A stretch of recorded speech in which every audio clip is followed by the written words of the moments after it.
वसुदेवसुतं देवं कंसचानूरमर्दनं देवकी परमानन्दं कृष्णो वन्दे जगद्गुरुं श्रीकृष्णो वन्दे जगद्गुरुम् ॐ श्रीकृष्णार्पणमस्तु. Pranams from Dr. R.J. Kalpana. Welcome to the study of the Bhagavad Gita.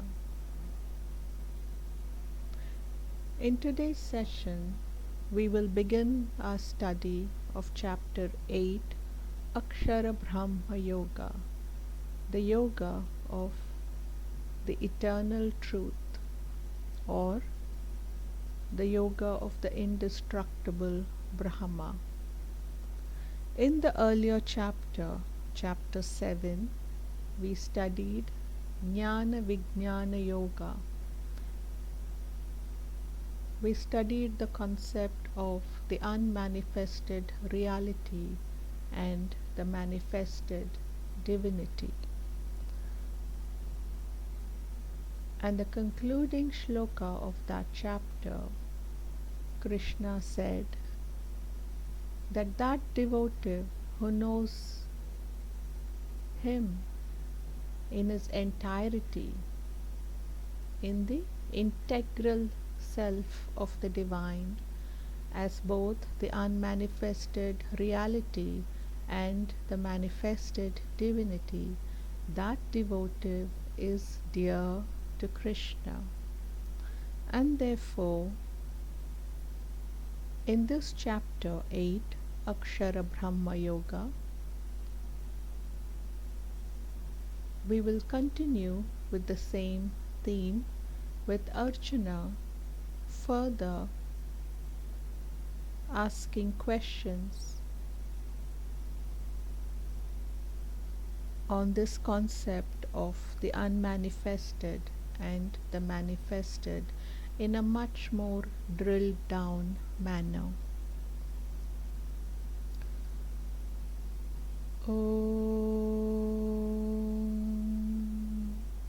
Shri Paramatmane Namaha.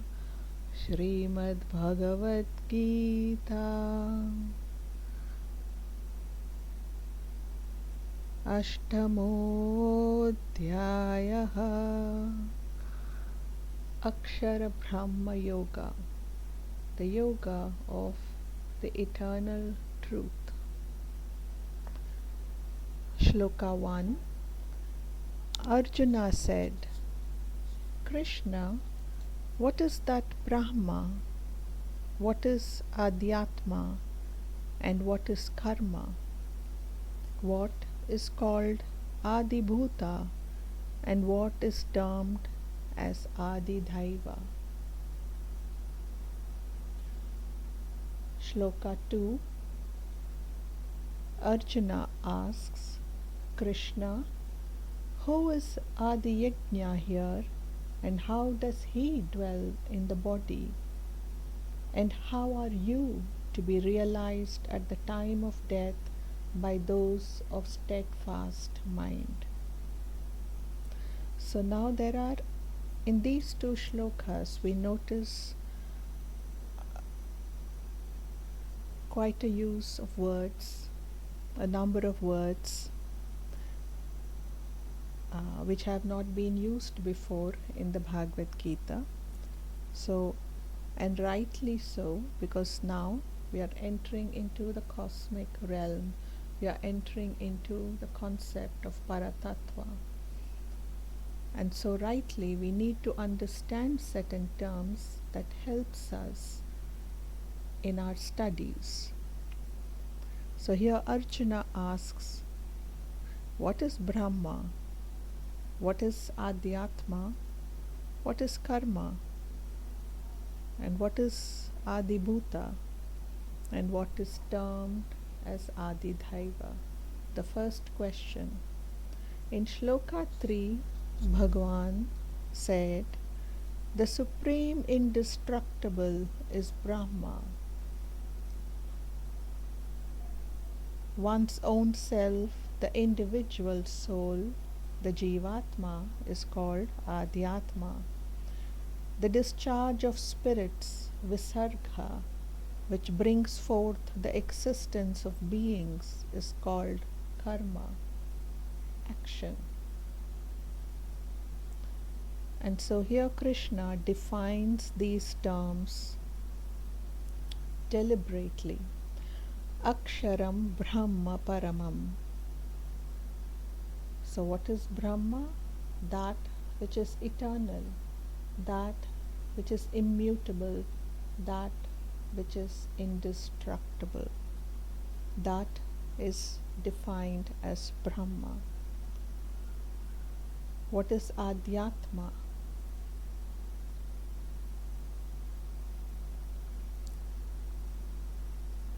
Adhyatma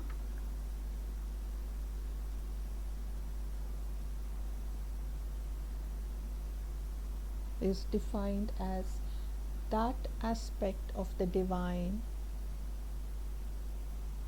that is resident within the humans, the Jivatma, the individual soul, as opposed to the cosmic oversoul, the Paramatma.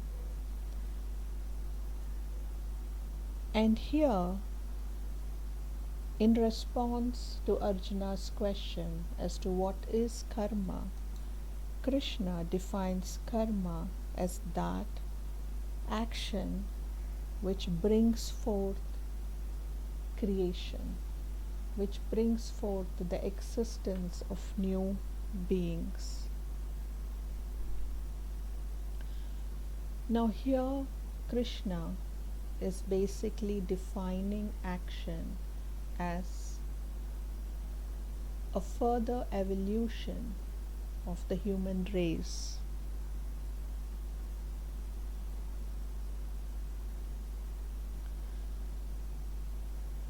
And here the concept is that as long as creation exists, before the final dissolution takes place, there is a constant churning where souls are being brought forth into matter. Souls are being constantly generated. There is a complete recycling of the souls taking place, and that he calls it as karma. That is the supreme action. Now we have to look at this in its proper context. Now in chapter 2 of Sankhya Yoga, the path of knowledge, we understood that the only true knowledge, the only thing that can be termed as knowledge, and the only knowledge that is worth having, is the knowledge of the soul. The science of the soul is defined by Krishna as the only knowledge that is worth having. Everything else comes under a blanket term of information. And therefore, in a similar vein, contextually, the bringing forth of creation is an act, a creation that was set forth from the beginning of time by the timeless one, is karma. So we are looking at karma from a cosmic perspective.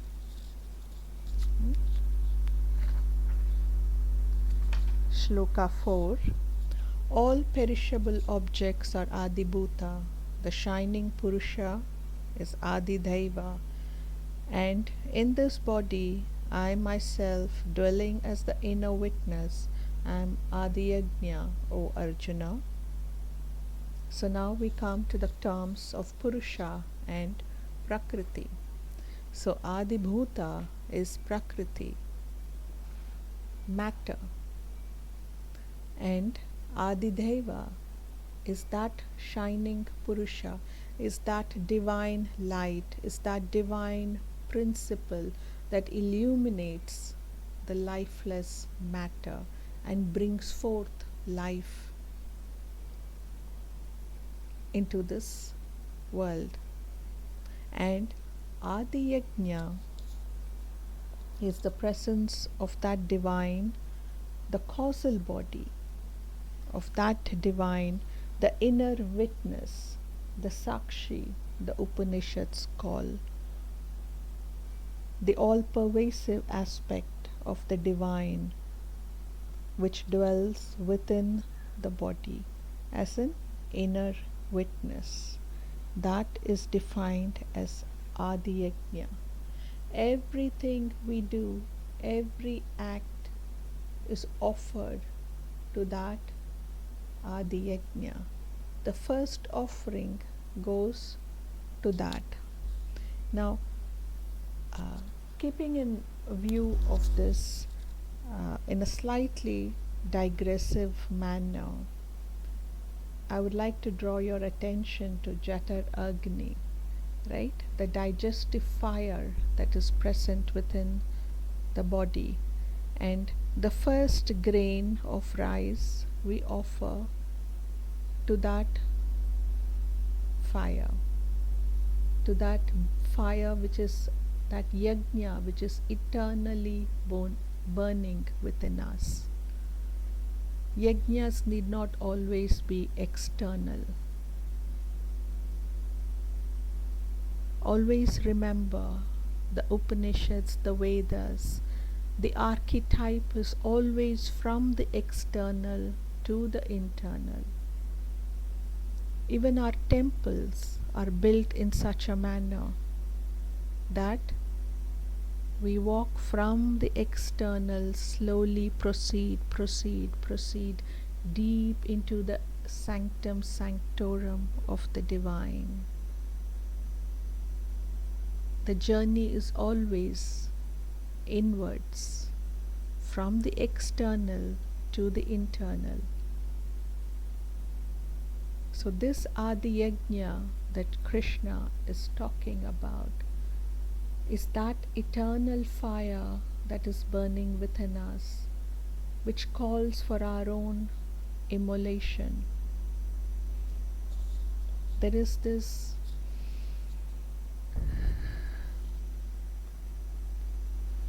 Persian couplet. It's a Sufi, sung by a Sufi singer. सीख ज़हीन के दिल से जलना, काहे को हर शम्मा पे जलना. सीख ज़हीन के दिल से जलना, काहे को हर शम्मा पे जलना. अपनी आग में खुद जल जाए, तू ऐसा परवाना बन जा. The eternal reference once again is to this concept that seek with wisdom the divine light within. Seek zaheen se dil se jalna. Seek that divine light within your own heart. Kahe ko har shamma pe jalna. Why should you be jealous of a mere candle? अपनी आग में खुद जल जाओ, तू ऐसा परवाना बन जा. Become that moth that can immolate itself in its own fire. Meaning, we need to burn our samskaras that is keeping us away from the divine, that is keeping the soul trapped in this world of matter, when we should be in the cosmic consciousness. We should immolate our egos, our pride, our arrogance, that is once again keeping us away from the eternal truth. And that yajna, which is eternally burning within us, that fire which can never be which can never be destroyed.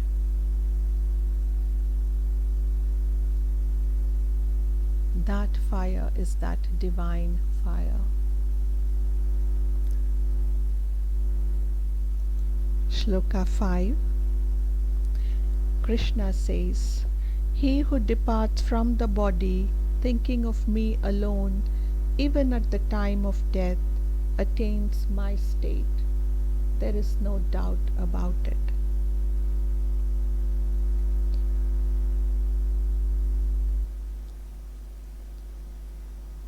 So here Krishna talks about at the moment of death, when the devotee is able to meditate upon the divine, is able to think of the divine at that moment, at that critical moment in time, that devotee attains my state, attains the condition of that divine. Please note, it is very interesting that Krishna doesn't talk about merger with the divine. He only states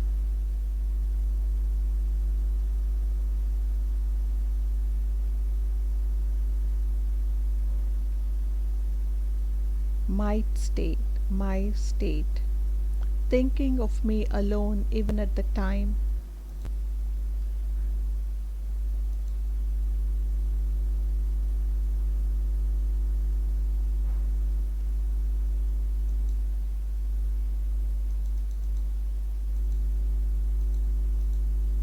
thinking of me alone even at the time of death attains my state.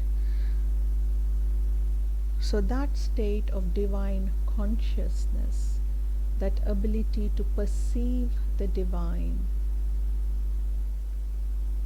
to be able to even comprehend the concept of divinity, that state can be attained by a person who at the time of death thinks of the divine. In Shloka 6, Krishna says, "Arjuna, thinking of whatever entity one leaves the body at the time of death, that and that alone one attains, being ever absorbed in its thought."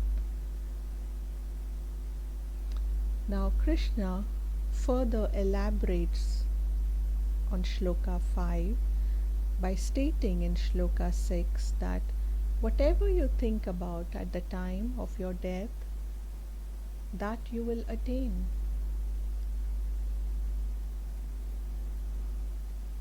Whatever entity one leaves thinking of, that entity, that and that alone one attains. That vibratory frequency of that entity that we think about. If we are living with anger, with hate, it is that same vibrational frequency that we will carry forward into our next lives. If we are thinking about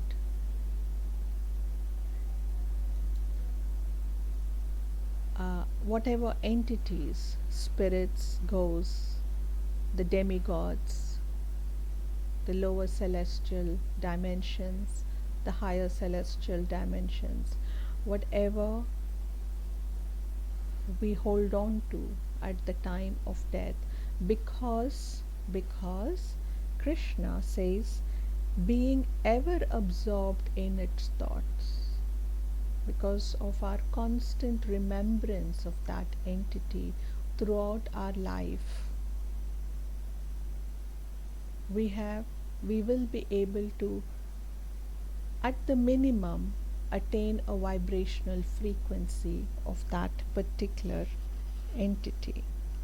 Now, if all we can think about is property or our favorite animal or pet, the unfortunate will be the results. Shloka 7. Therefore, Arjuna, think of me at all times and fight. With mind and reason thus set on me, you will doubtless come to me.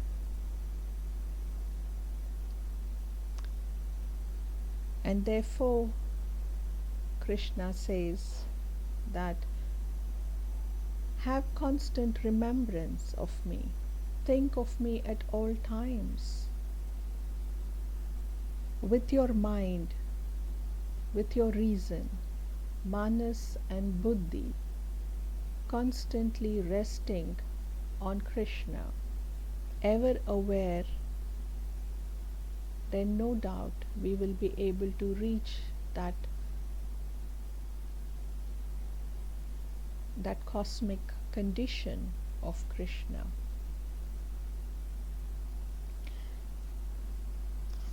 Now this is interesting here. Krishna says, with mind and reason thus set on me. So the mind needs to be harnessed. The thoughts of the mind need to be harnessed through self-control and self-discipline.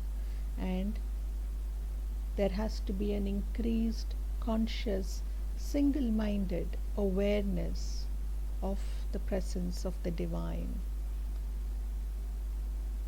So both the mind and the reason have to be yoked to Krishna in order for us to achieve cosmic realization or cosmic consciousness.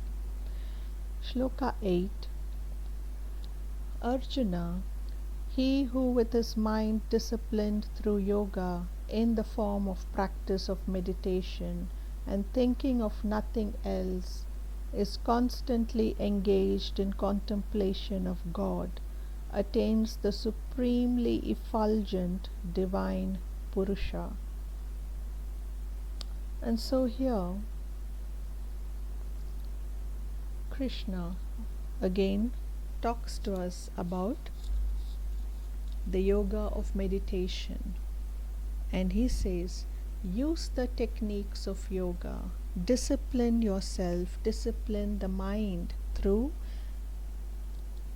yama, niyama, pranayama, asana, pratyahara, dharana, and then start the practice of dhyana, meditation. Think of nothing else except merging with the divine. Then you will eventually merge with that supremely effulgent divine light, that is God, the God principle the scientists call the unmanifested reality. Shloka 9. He who contemplates on the all-wise, ageless being, the ruler of all, subtler than the subtle, the universal sustainer, possessing a form beyond human conception, refulgent like the sun, and far beyond the darkness of ignorance. And so here Krishna says that the devotee must contemplate on that timeless, eternal being, the ruler of the all, subtler than the subtle, anoraniyam mahato bhayam, subtler than the subtle, greater than the great. That principle which sustains the entire universe and which possess a cosmic form that is beyond mere human conception, that which is refulgent like the sun and is far, far beyond the boundaries of ignorance. Shloka 10. Having by the power of yoga firmly held the life breath in the space between the two eyebrows, even at the time of death, and then, contemplating on God with a steadfast mind, full of devotion, he reaches verily that supreme divine Purusha, which is God. Now, here, this is a very ancient technique, and I am not sure if it is still prevalent in today's times. It might be, possibly, there might be of um, pockets of individuals far up in the Himalayas or deep in some forests who still follow certain ancient techniques. This is the technique of pranayama, where the breath is brought up and held between the eyebrows.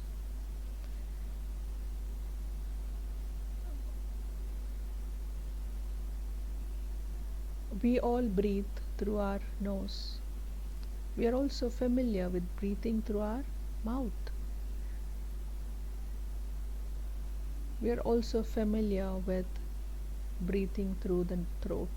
Singers especially understand how breath can be controlled by the throat and also from their navel. They will be able to sustain the longer notes, the high notes, when the breath is drawn up from the navel as opposed to just from the throat. And something very similar also takes place here. The technique what Krishna is talking about. By the power of yoga, hold the life breath in the space between the eyebrows at the time of death. Contemplate the divine with a steadfast mind full of devotion.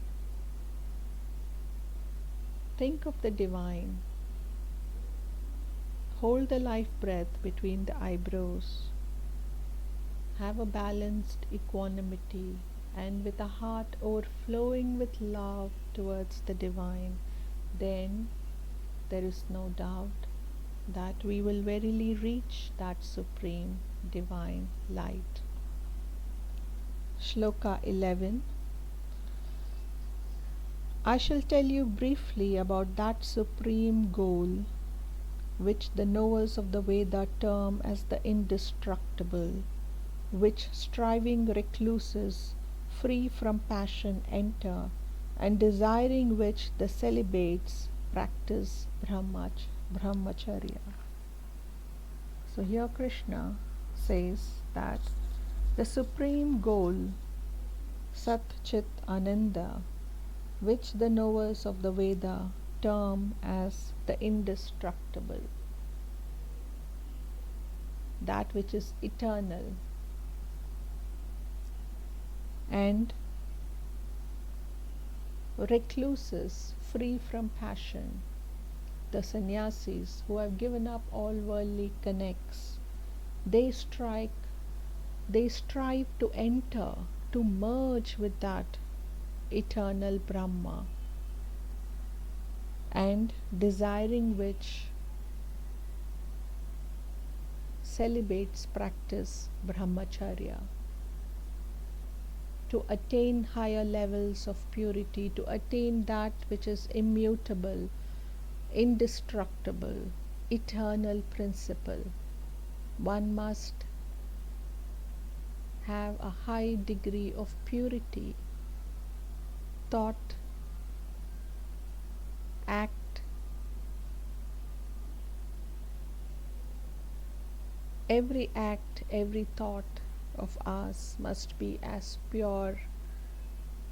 That purity which creates its own vibrational frequency will help us, bring us that much closer to the divine. Shloka 12 and 13.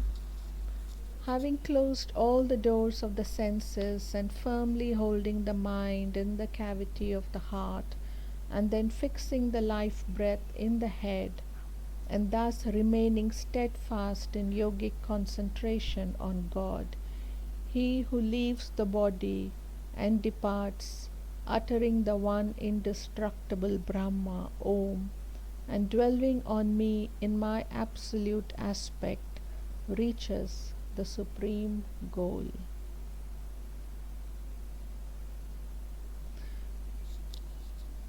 So here Krishna once again talks about how to achieve that. Now he has said that I'm going to talk to you about Sat Chit Ananda. I'm going to tell you all about the eternal truth. And he says how the ascetics, the sannyasis, and even the celibates practice brahmacharya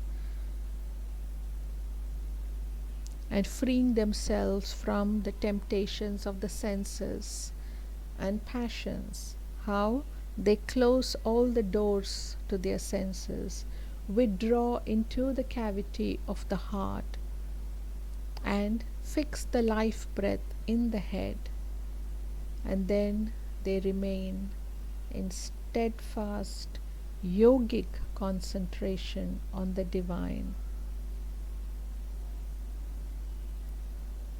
And that devotee who leaves that body in this manner, uttering the one indestructible Brahma, Om, and dwelling on me in my absolute aspect, the unmanifested reality, reaches the supreme goal.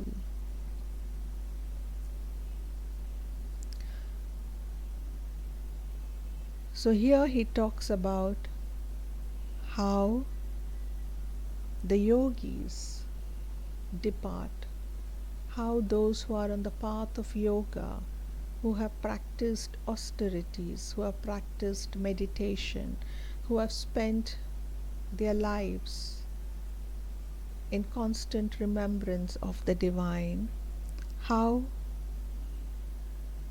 they depart from the mortal coil.